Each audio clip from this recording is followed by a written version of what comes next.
Good morning, Trinidad and Tobago, and welcome to Breakthrough. My name is, of course, Mark Anthony Peter. I am not joined, unfortunately, by my ambiguous co-host, Mr. Sean Michael Small, but so you have me. And you have our guests, all right? I'd just like to say thank you so much for joining us again this morning. So we did not have an episode last week, only because I was very fortunate enough to have members of the UWI Arts Chorale and the National Philharmonic Orchestra come visit the primary school that I work at in celebration of World Music Day, which was on the celebration of World Music Day was on Friday. So happy belated World Music Day, all right? And I encourage all of our artists in the industry, whenever these days are happening, please really engage the local communities, engage your schools, engage your organizations, all right? So before we get into it, just a couple quick updates for everyone. So first thing, I would just like to put out a huge congratulations to TNT's very own internationally acclaimed jazz musician, Mr. Etienne Charles. His latest album, Creole Orchestra, made it to on the #1 spot of Jazz Week for this week. So we send all of our love and support and congratulations to him. Of course, when you check out his social media, you can purchase his album, purchase all of his merch. I have a couple of his merchandise as well. Excellent performer, great educator. He actually did a workshop with the UWI Arts Jazz Ensemble earlier this year, right? And I was fortunate enough to see that, so that was very, very good. And the last thing that I want to talk about before we get into our discussion, this news is a little bit more on the devastating side, but for those who may not know, the actor, singer, director, and CEO of Bmobile, Mr. Marlon Dubiki, passed away last week. Our thoughts and prayers go out to his family and his close-knit friends. The artist industry is really rallying around. He was very, very well known. His performance resume in singing and playing major roles, it's very, very extensive. Many know him as a director and producer, colleague, mentor, and very much a friend. I know for me, my first time seeing him and hearing him was when he was the tenor soloist for when the UWI Arts Chorale performed the Mozart's Requiem. So, my love, support, and condolences from the station to his entire family, all right? So, with that being said, we get into our discussion for this morning, and joining me, no stranger to the table, we have back with us Camille. Good morning, Camille. Hi, good morning. Right, and joining us is the very talented, very beautiful, very lovely Natalia Duffwell. Good morning. Good morning. All right, how are y'all doing this morning? I'm good. Okay, lovely. All right, so we're going to talk a little bit about the singer's journey, right? And what that sort of entails, and as well as the sort of expectations. So we have a very young up-and-coming singer, very young up-and-coming performer, as well as a very seasoned professional who's been doing these things for a while, all right? And is really, really good at it, if I do say so myself. So before I get to Natalia, Camille, I have a quick question for you. Okay. So you're a singer, you're a dancer as well. Maybe acting and theater might be in your future, who knows? But what is the general trajectory of where you want your career to be in the performing arts? Well, you are right. I do love musical theater. So really the goal is Broadway or West End. I just know I love singing, I love dancing, and I love acting. So musical theater, you know, it encompasses all three. So that's what I want to do. Okay. All right. So Broadway and West End and all of those things met? Yes? All right. Nice. So Natalia, we just heard that. In comparison, at Camille's age, what was your mindset, and how can you compare that? How can you sort of describe that journey from then to now for you? I think, well, when I was Camille's age, to be honest, I didn't envision music as a career that was possible. When you look back, and I don't want to say how long, we had very little locally to support music as a career. So there was no university, no tertiary education. In fact, we didn't even have music at secondary level as a subject that you could get a CXC or CSEC certificate in. So although I was training and performing a lot, I was traveling to perform, I was competing in music festival, none of this was reflected on my school transcript whatsoever. Right? It was just thanks participation trophy. You're really good at your extracurricular activity, and you make the school look very good. That was literally the sum total. And as for my school transcript, it kind of wasn't terribly impressive because I was never terribly engaged in the academic environment in primary school or secondary school. So I would never have continued on to tertiary education were it not for singing. So at 16, my plans were to, have a nice weekend, have enough money from my job to, because of course you had a job that had nothing to do with the arts in that day. So I had several jobs along the way. I was a receptionist at Crown Plaza at one point. I worked in the engineering department at CCN. I worked in a baby store. I worked at Guardian Life. Oh, wow. Right. Yeah. So I had, for like 5 years after graduating A-levels, I had a varied work because you always thought of music as this thing you just did for fun. So I was on the outside, yes, I was touring, right? So I got to go to, I was with Love Movement for a while, so I went to Canada and New York with them. I was participating in the music festival, winning trophies. I was singing at weddings, these kind of things. And that was the sum total. I moved on to Marionette's chorale at one point. Went to Costa Rica with them. Okay. This was the sum total of what I thought I was going to do singing. Okay. I would, sing at weddings and funerals, and that would be it, right? And every once in a while, sing at somebody's recital. And it was actually Enrique Ali's, at one point, he suggested, Natalia, you really should go abroad and do a master session, a master class. So I gave a recital and made some money to go to France. I come from a large family, so the idea of mommy and daddy just whipping out the credit card and putting me on a plane to France, it was not going to happen. So we raised money, and I went to France, and I got a taste in a 2-week workshop in Nice of this whole other world. Right. That I was weirdly prepared for because I'd been training since I was about 14 in operatic vocal technique. And, but at this stage, I'd only actually seen one opera live, and I was singing in it. So weird disconnect between what I had been training for and what I had been exposed to. And so the teachers there were like, yeah, you really should get into university. And I'm like, oh, great. Yeah, I'll just ask mommy and daddy to swipe the credit card. Right?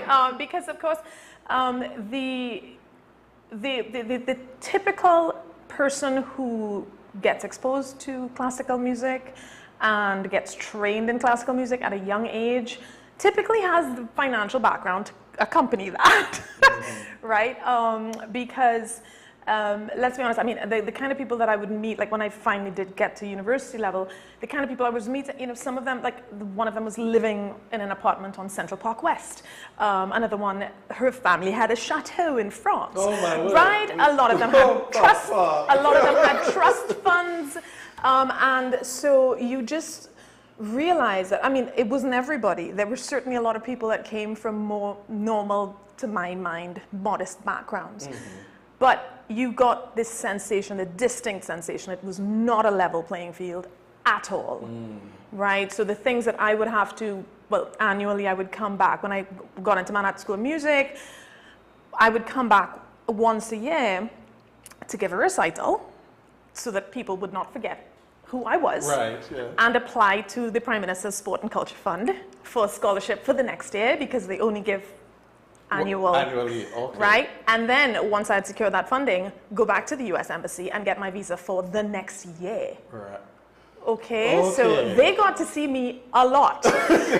Made some friends in the U.S. Embassy. Right. Yeah. What? So it really was. I think looking back on it, I don't think that when I started, I understood just how steep the climb was gonna be. But you know, when you love doing something, you keep doing it, and I did realize as I continued in the journey, and I can't speak to what motivates other people, but I realized the things that motivate me, and I realized I did not care which stage I was on, but what was more important to me was who was in the audience. And I started to realize that I was singing for all these audiences. I was singing at Carnegie Hall. I was singing, you know, I did a wonderful summer program with Martina Arroyo, her Prelude to Performance.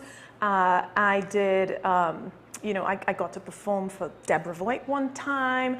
I got to, you know, sing, you know, lots of roles and everything. And I was doing really well, but I didn't have anybody in the audience that I even really cared about.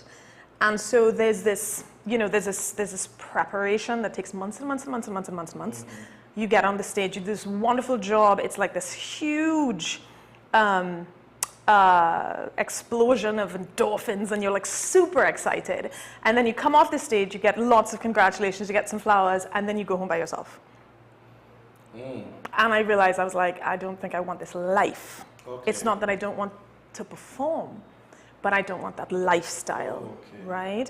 And so my career trajectory looks very different to what I think a lot of people envisioned for me. Right. And yeah, and you mentioned doing it for the love of it. And I think when I first enrolled into UE to do my certificate and then I did my bachelor's, I thought we were all here for the same reasons. I thought we all did it for the love and the passion of it. Yes, there was varying degrees from person to person, but I remember maybe our first, second class of the semester, our lecturer asked us, you know, why you're here. And a lot of people, some people said, I love it, this is what I want to do, I see myself doing this, you know, the generic, whatever. And then a couple people kind of shocked me and said, well, this is the only subject that I sort of barely enjoyed.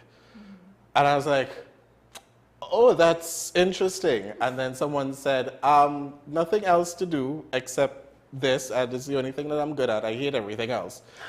So I'm like, and then, but the irony though, because people who don't consider themselves musically talented or artistically talented, they're like envious of what we can do, of these skills and stuff like that. So my expectations kind of just got shattered in that very first week of school. So I'm wondering, like, what are some of the expectations, and you teach as well, so what are some of the expectations that maybe your students have you know, probably expressed, and as they've gone on, as they've you know, developed throughout their careers, then they realize, oh, water more than flour. Yeah. What are some of the things that you've seen? Well, I mean, I don't really like to speak to other people's motivations. Right. Because yes, they vary quite intensely. Because you have some people that, you know, that love singing but actually don't love singing in front of an audience.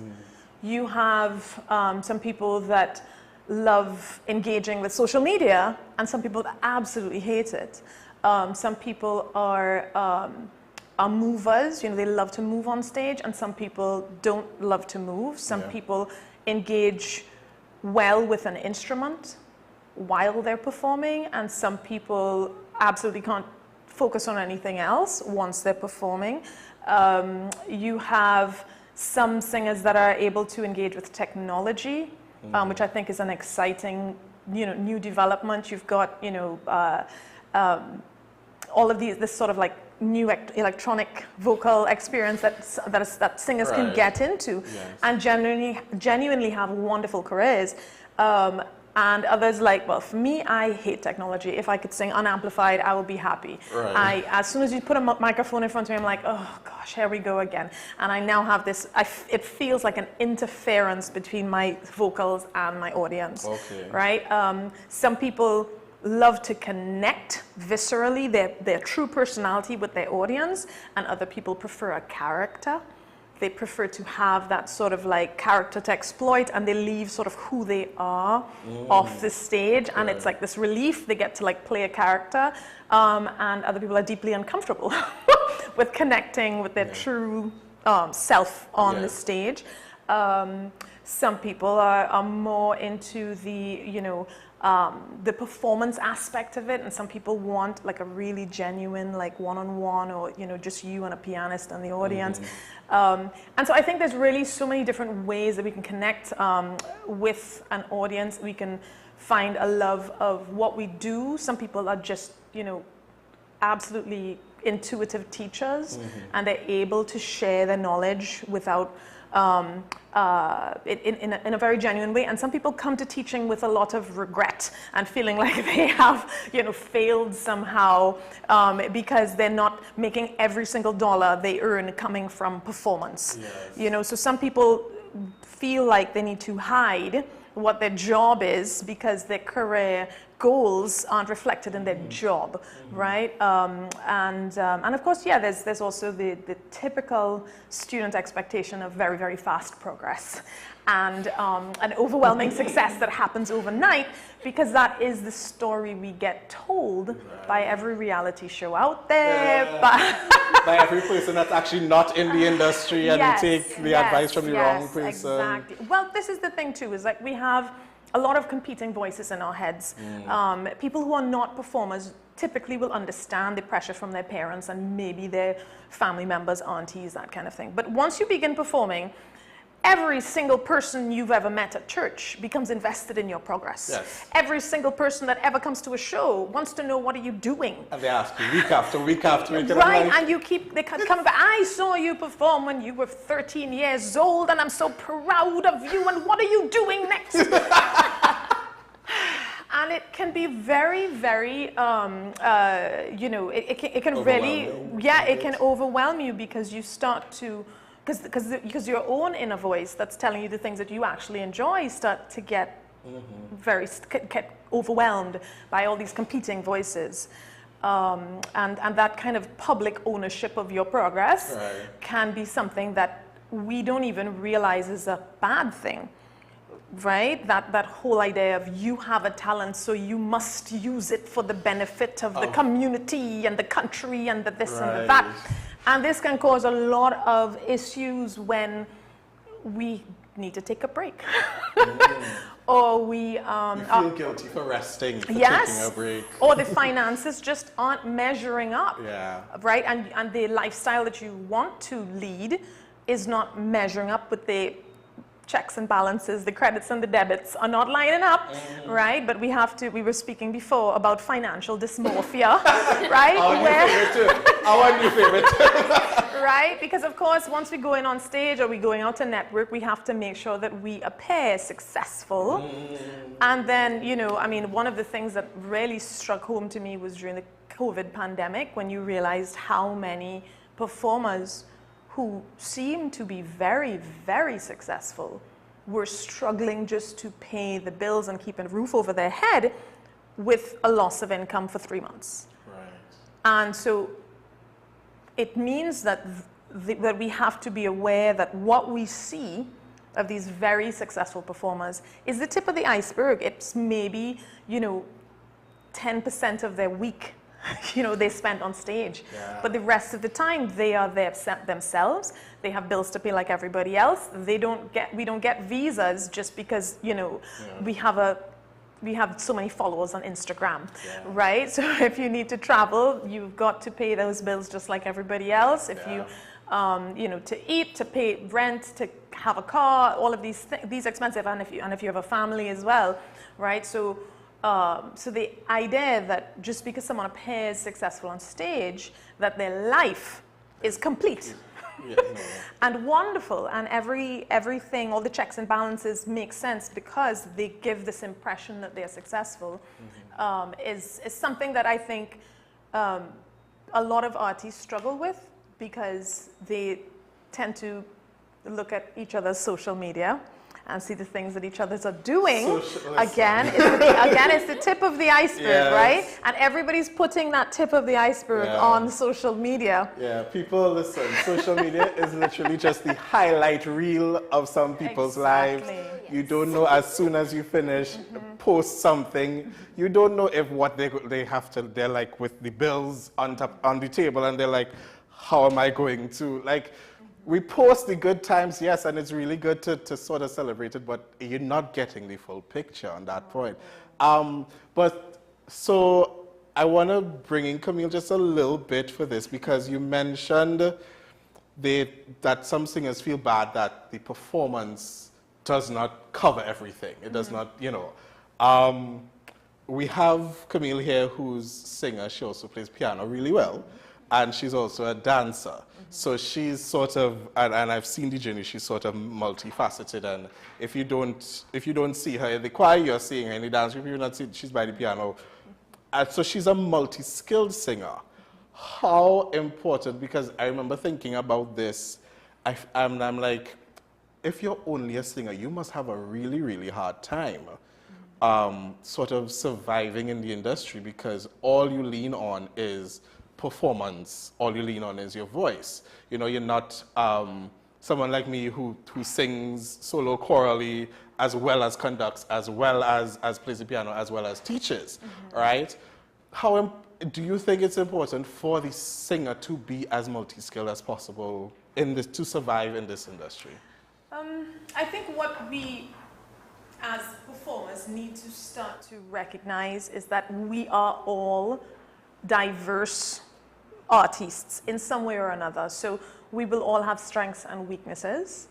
And I like to think of it as any small business, as any entrepreneurial effort, except that you're selling a skill, and sometimes we let one skill define us.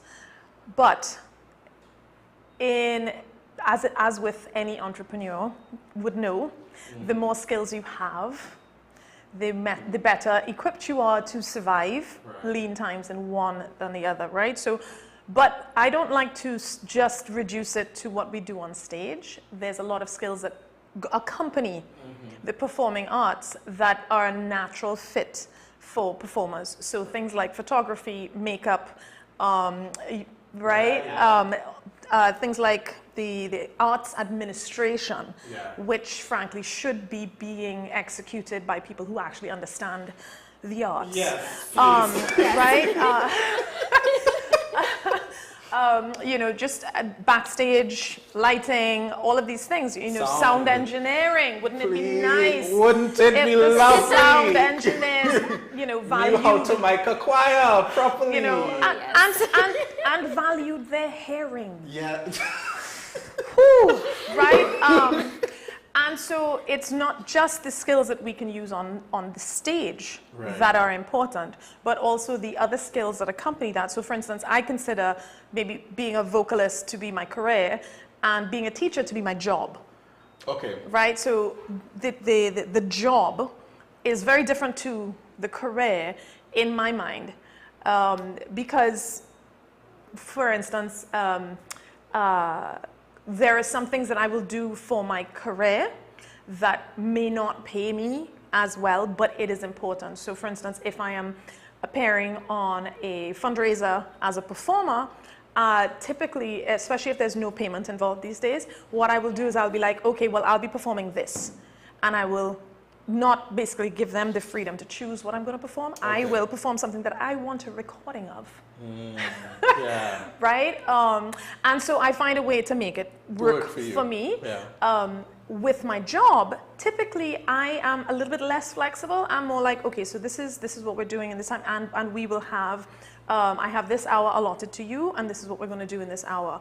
And I will invest in my job as well as invest in my career. So I will continue doing workshops and masterclasses to become a better teacher, just like I do in my career. But if I, you know, in terms of like, you know, photo shoots and that sort of thing, I'm going to more likely pay for a photo shoot where I'm a performer as opposed to pay for a photo shoot where I'm a teacher. Okay. Because one of these aspects requires photo shoots and the other one does not, right? So there's different, you know, and of course every performer has different resumes. So, you know, so you've got your performer resume, you've got your teacher resume, if you're a dancer, you would have your dancer resume. If you're an actor, you have your actor resume, and you know, lots and lots of different opportunities would require different kinds of interviews or auditions and all of these things. And so what I will say is that for me, for instance, I'm not interested in, say, doing makeup into a side job, but I know how to do my makeup so that I don't have to pay someone to do it. Right? Sorry to all the makeup artists out there. Yes. No, they understand, and there's a lot of singers who are makeup artists, and they will understand, you know. So and the same thing goes for having a website. I'm not a website, you know, graphic artist, but I certainly know how to modify my own website. And if you get to a certain point where you want to pay someone to do that, that's great. It doesn't mean that I'm trying to take a web artist's job. Right. It means that my checks and balances right now, it does not make sense paying someone to do something that I can do for myself, right? Because again, it's that financial dysmorphia thing. If I'm being paid $3,000 for a gig and I spent $1,500 on a new dress for that gig, and then I go out and spend $300 on my hair, buy some new shoes to go with it, and then get someone to do my makeup. At the end of the day, it's a graduation expense. It's not, you know, it's just, you know, you've just checks and balances. You've not made any money. All to sing one song. Well, this is the thing, right? So we have for 5 minutes on stage. We have to just be aware that, you know, if we are thinking professionally, which, let's be honest, not everybody wants to engage with music as a professional. And that is good too, that is okay, right? Because it is also a complete misconception that that there's anything wrong with remaining an amateur intentionally. Right. Because this is wonderful stress relief, right? Singing in a choir is extremely good for your endorphin levels and your serotonin. Everything is, you know, it's wonderful to gather as a community and sing, right? But if we are intentionally engaging with music as a career or as a job, then we need to start looking at, okay, I'm paying this money for this opportunity because it's training, right? So that makes sense because that's going to further my career, right? I have a job, I'm being paid X, Y, Z. Therefore, it does not make sense for me to spend X and Y and to only take home Z. Okay. Right? Yeah. We have to make sure that we think like a business, because businesses don't typically walk around and spend more than they earn in order to look successful. Because in a sense, as an artist, you're basically a sole trader. You are. You are the business. Yeah. So you sort of have to treat yourself in that way. So I want to switch gears a little bit. I want to put the spotlight on Camille, just for a teeny tiny bit, right? But it kind of ties in. Have you ever experienced in your life stage fright? No, never. Really? Yes, I'm one of those rare souls. I never had stage fright. I think it's because I've been performing on a stage since I was like, let's say 6 years old. I joined my school choir when I was 6. And yeah, we did lots of plays and stuff. So I never really had stage fright. I was always up in the front row. So, and I think because it's interesting to reference what you were saying before about how some people think of when they perform on stage, they think of it more as a character. And I think that's why I never really had stage fright. I always thought that I wasn't really myself on stage. I was more putting on a performance. And yes, I do like to put some of myself in my characters when I'm on stage, just so it feels more genuine. And I do really love performing, so I'm going to have parts of myself there. Right. But I've always thought of it more as a character that I was portraying on stage, so I never really was afraid to look people in the eye and as I'm performing, because yeah, it's a character that I'm presenting, so I never really had stage fright at all. Okay, that's interesting. Now, in the age of, now obviously you would have peers who are in the same things as you and would also like to pursue the performing arts in the future. In the age of, I'm not just going to say social media but in the age of like social overload and information overload, and it's just this overload of everything that's happening, it can sort of affect the singer's mental health a little bit, right? And I'm curious, as a young person, like, what are some of the things that you see your peers going through that maybe you experience for yourself, and how does that translate to your singing? Like, how does, well, first of all, does mental any sort of challenges arise, and does it affect your singing or your performing? But how do you and your peers sort of deal and cope with it a little bit?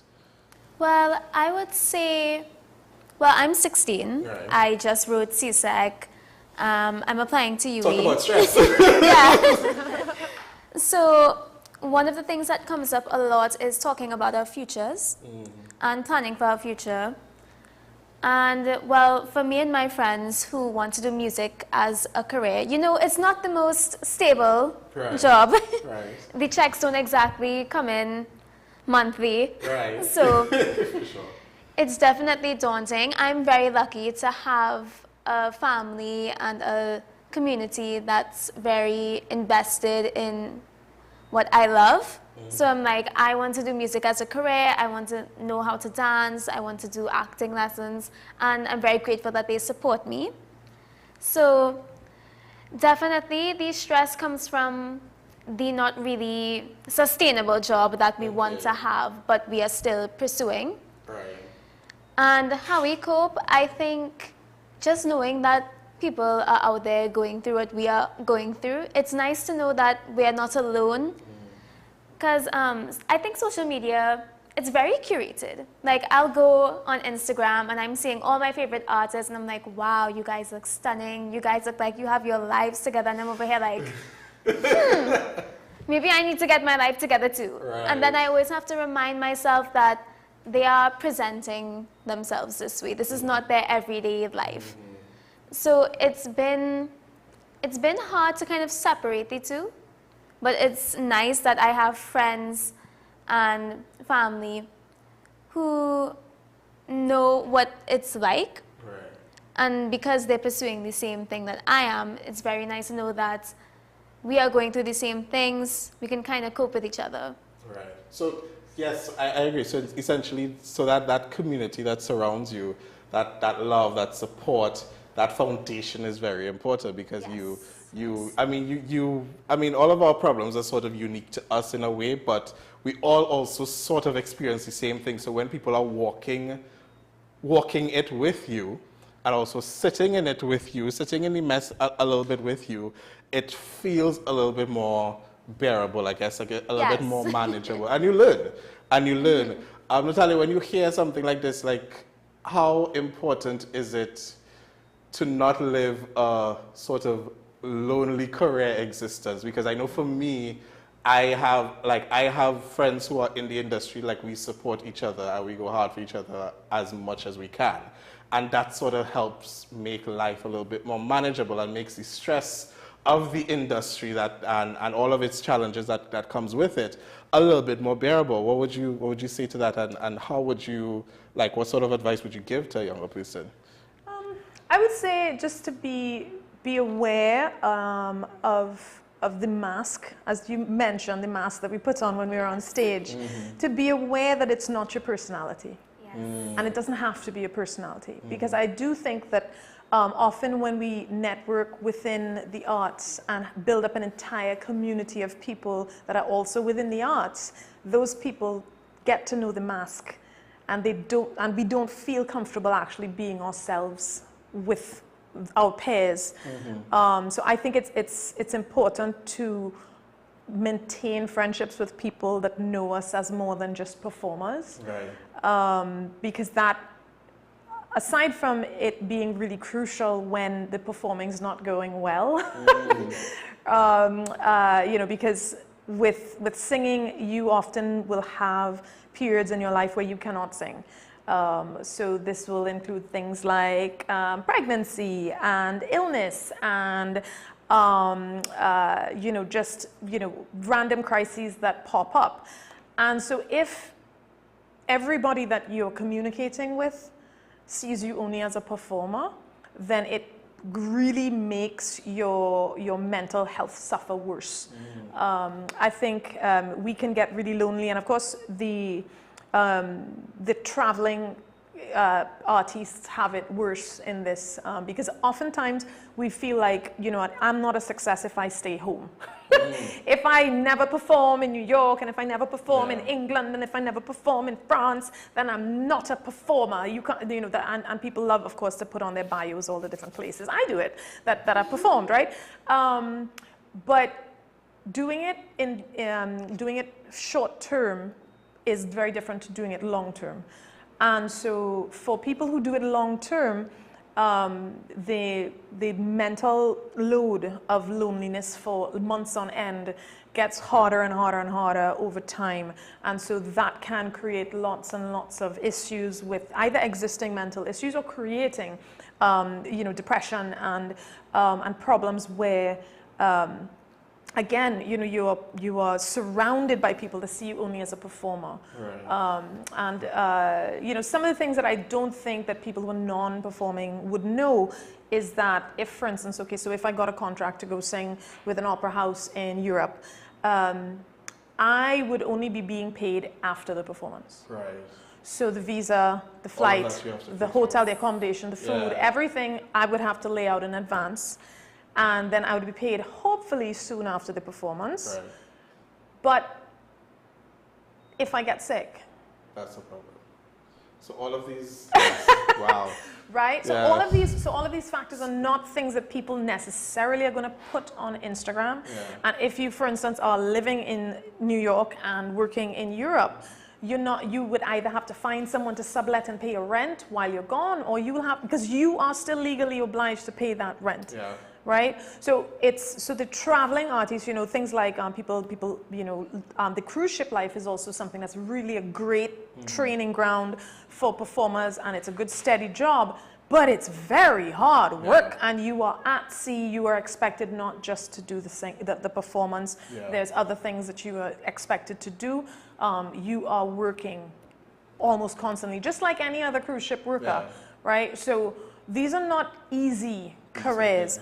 But a part of the performance is to make it look easy and pleasurable and enjoyable for everyone.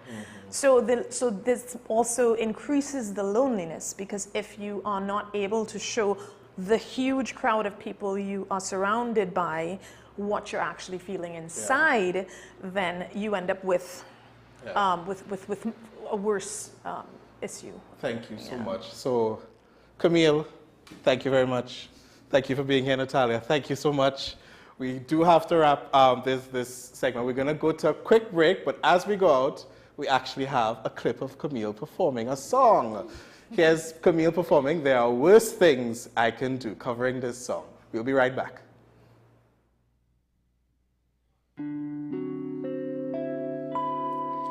There are worse things I could do than go with a boy or two. Even though the neighborhood thinks I'm trashy and no good, I suppose it could be true. But there are worse things I could do. I could flirt with all the guys, smile at them and bat my eyes, press against them when we dance, make them think they stand a chance, then refuse to see it through. That's a thing I'd never do. I could stay home every night, wait around for Mr. Right, take cold showers every day, and throw my life away on a dream that won't come true. I could hurt someone like me out of spite or jealousy. I don't steal and I don't lie, but I can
Hello there and welcome to AM Prime on WESN Content Capital. Before we even start this repatriation and reintegration process, we've already failed, or are we doomed to fail? You've got to invest in the institutions that you've established to carry out those sorts of core functions. We now get into the regional updates to give you an understanding of what's happening across our neighboring islands. We have available a number of films that are worth showing. So it was day one when the French Revolution started to develop the concept of universal human rights. What happened this time is unprecedented. It's one of the largest terrorist attacks in history. Let's welcome Carl to the program. Carl is over there next to Seth. Hello, Carl. Silky anteater or pygmy anteater, and we have 2 of the 3 species of anteaters right here.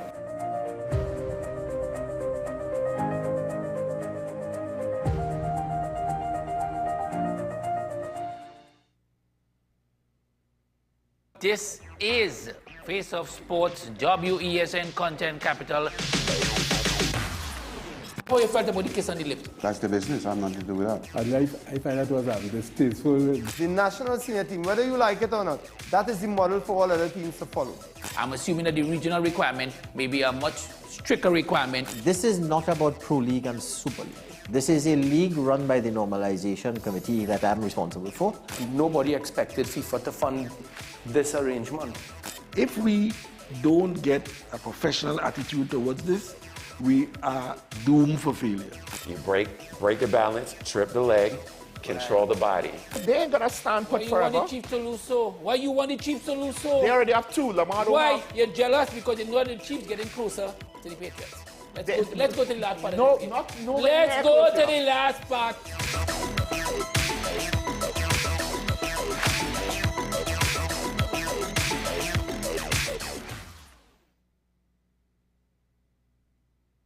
This is 10 Questions. I'm Andy Johnson. The distance from where we should be in the world in going forward on our commitments with climate change. The effects of climate change that cannot be accounted for, it's called loss and damage. And we're seeing loss and damage happening so much more in this decade and the previous decade. The principal term there was this question of the correspondent banking issues. That is why we're trying to build capacity with this country here, Trinidad and Tobago, and other countries in the region. Man is not showing any signs of stopping or even slowing down. More than half of the forest in Trinidad is already gone. All the plants and all the animals and all of the nice clean water and fresh air and everything had to be on this planet for humanity to have a chance. We have small change when it comes to countries that can take decisions, and when they speak, the world listens. The General Assembly is a very democratic forum. And Trinidad and Tobago has the same vote as Canada, in spite of the obvious difference in size.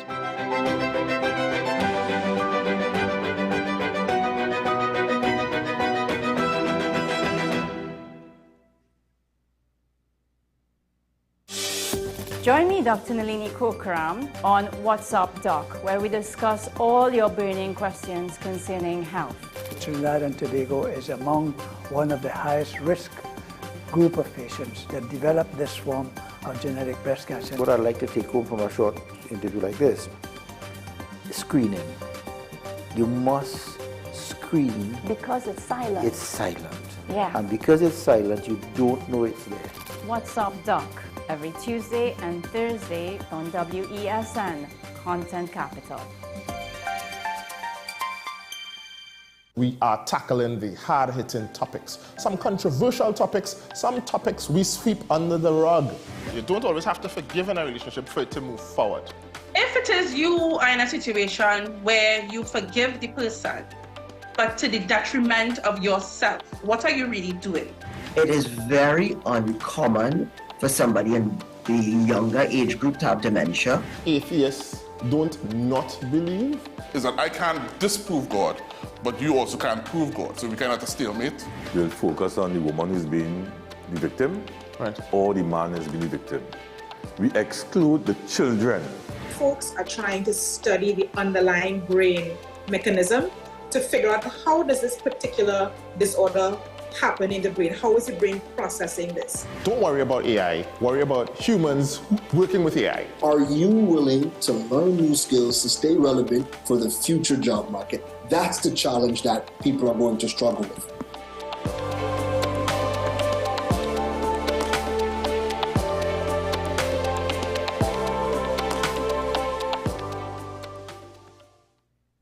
Folks, we're back and better than ever. Your show have always appeared to be a show that is focused on going to the cause or looking to the cause. We hardly ever talk about the white-collar crime, though. We always talk about the ones that involve more as physical violence against individuals. The citizens will only measure transmission when water starts to flow through their taps. The Constitution doesn't talk about local election. Contract mafia that's responsible for looting the country and they own and operate these politicians. So if you are running a country and you can't say nothing as a prime minister, please take up your bag and go. It is not comparative to the murder figures, but it is in fact very high. I believe he's protecting certain individuals.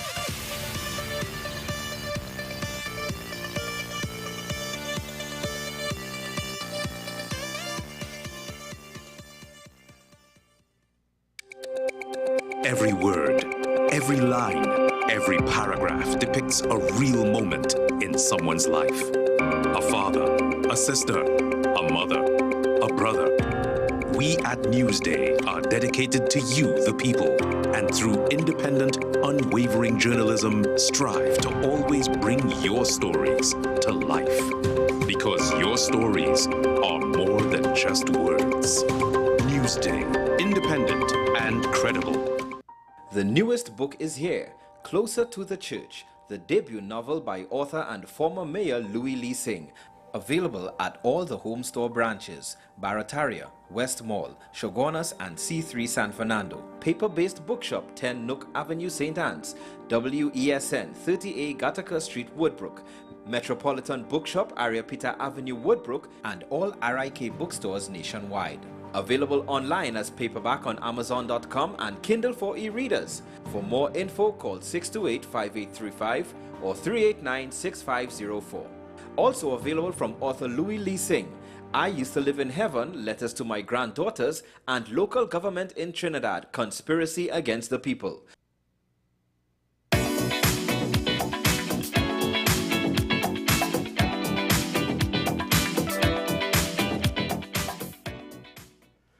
Trinidad and Tobago, welcome back. My name is Mark Anthony Peter, and the person in my ear cannot count because he said 5, 3, 2, 1.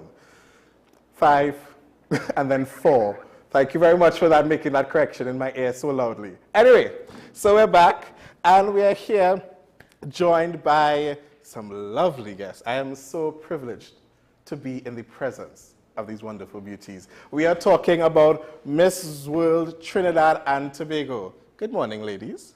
Good morning. All right, nice to have you all here. So I'm going to start at the end, and then I'm going to come up. So, Janine, good morning. So you are the National Director of the Mrs. World Trinidad and Tobago? Yes, I am. All right. So for those of who may not know, and everyone always has a perception of what things might be on the surface. Below the surface, beneath the surface, a little bit deeper, what is Mrs. World Trinidad and Tobago? Okay, so Mrs. World started in 1984 in Sri Lanka. I was not born yet. No. And they kept looking for outlets for married women to be able to partake in pageantry. Because we have the Miss Universe, we have the Miss World, and they have a age limit as well as different requirements. And one of the main requirements are you cannot be married, you cannot have children, and it goes up to the age of 27 or 26. Now, with Mrs. World, it starts from the age of 18, because they have 18-year-olds getting married. So it starts from the age of 18, and it's 18 and over. Mm-hmm. So you could even be 60 and taking part in the pageant as a married woman. We're a married woman. You could be pregnant. You could be married. The outlet is so vast that it's amazing now that we have our own pageant that we could take part in. So yeah. All right, lovely. And so we have with us also, we have one of the delegates, Mrs. right? Vanessa Ramuta, right? And you are Mrs. World Trinidad and Tobago for Williamsville, right? So when you come onto a platform like this, what are you standing for? What is the purpose, and what do you hope to accomplish if you win the pageant? Hi, good morning. I am Vanessa Ramuta, a proud and honored delegate in the Mrs. World Trinidad and Tobago, representing the village of Williamsville, which is in the region of Princestown. I feel honored to be here today, and if given the opportunity to be the winner, I would love to empower both genders, male and female, because I'm also a police officer, and being out there, both platforms, both as a civilian and a police officer, I would love to help people. So my main goal is to empower both male and female, and also to assist kids, because after COVID, a lot of kids have dropped out of schools. And I think the way forward is through education and coming out here and imparting your knowledge to others. And with modern technology, we can reach at an international standard, and thereby helping my vicinity of Williamsville and by extension my country. Thank you very much. Thank you. Lovely. Next we have Jamila Janelle James, right? Representing Davide, right? So why don't you, I feel like it's Steve Harvey of pageant shows right now. So if you won the Mrs. World Trinidad and Tobago, what is your hope what is your mission? Well, firstly, as your director rightly said, it's such an amazing opportunity for us to be included. Inclusivity is so important, and not limiting us or those who would have chosen matrimony or even motherhood to still be able to compete internationally, to still be able to voice your opinions, to still be able to represent our country. So firstly, inclusivity and diversity, I am very much grateful for. And we've seen recently a resurgence of pageants, local pageants in our country. So it's great that we have so many avenues to cater for a wide cross-section of persons. But for me, oddly enough, similar to our newly crowned Mrs. World or Miss World last night, financial literacy for youth is something that's very dear to me. I'm a finance professional, and as a mom, I see the importance of imparting that financial knowledge for children to understand how to not only spend, how to save and how to invest, and to understand that they can take their skills and they can monetize it, and they can, find different avenues to be successful. So for me, financial literacy from a primary school level is something that is dear to me. And again, the organization that I'm employed for, I'm so happy that we are in a space where we contribute and we give back to the communities in which we operate. And we do have a school program as well. So that is something that I would like to also take forward. I would appreciate that, because when I got as I got to an adult, taxes, VAT, all of those things, it wasn't taught, and then when I realized, as an artist, you sort of, in the conversation I had with our previous guest, you become a sole trader, and then business registration, all of those things you don't always take into consideration. So that's good, And we have with us, to my immediate left, Ms. Shade Thomas, representing Diego Martin. Yes, hi. Good morning. Good morning. Yes, so in trail with my ladies here, if I win Mrs. World Trinidad and Tobago, as women, we wear so many hats, and you do drown in the hats that you wear at times, because you feel that you have to fulfill all these roles, and you have to just be present for everyone else. So as a woman, if given the opportunity, I'm hoping to inspire a woman that even though you are a wife, even though you are wearing all these hats, even though you are spending time doing all these activities for everyone else, you can decide to partake in a show like this and just highlight attributes of yourself and to put yourself on the spotlights for once, because we do neglect ourselves as women when you take on these roles, and it is important, I think, as a woman to not forget who you are and to, while you wear these other hats, that you can, you know, be Mrs. World as well. Yes, okay, great. I appreciate that. And I also want to give you, I want to give you an opportunity, just sort of that inclusivity that all of you all mentioned in terms of protecting our children, right? We've seen so many stories of, you know, children going missing. It's almost like there's one every other day, and my heart weeps, especially as a teacher. So I can only imagine as a police officer, one of the things that you go through, experiencing on the job every day, and then giving mothers a little bit of hope to know that somebody has their back, right? As a woman, as a mother, right? I can only imagine in terms of the inclusivity that you were speaking about, everyone making sure that everyone has a shared space to speak and be who they are. And then in terms of the financial literacy, like, you need to be very smart with your money and know how things work. So it's so interesting that all of y'all can come together, and I hope that it doesn't, and I first of all, I wish all of you good luck. To all of the delegates. How many delegates do we have in total? We have 8. We have 8 delegates in total, right? Oh, wow. And obviously, they would each represent different things. Okay. And some of the, and Janine, just to wrap up with you, what are some of the things that you see in these women that just inspires you? Wow. Each single delegate, like, I'll cut it short, but each delegate to me represents a certain part of a, let's say, personality. So she's like mommy, because she's actually, I don't want to say her age, but she's the eldest. Okay. So if somebody is like going through whatever, they go to her. So she's like mommy. Right. She is Miss Stoic. So she has, in my opinion, so she's very, like this teacher-esque sort of a way.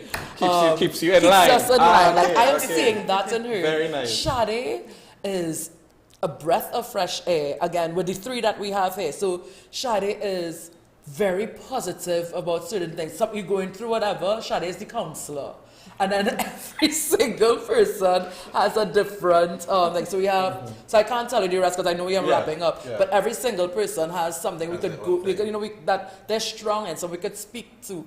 So like, for let's go quickly, our coach, he's someone that tried to be the voice of reason. So every single person, big up Kwesi, every single person has something to kind of keep us in line. That is so great. Ladies, I want to thank you.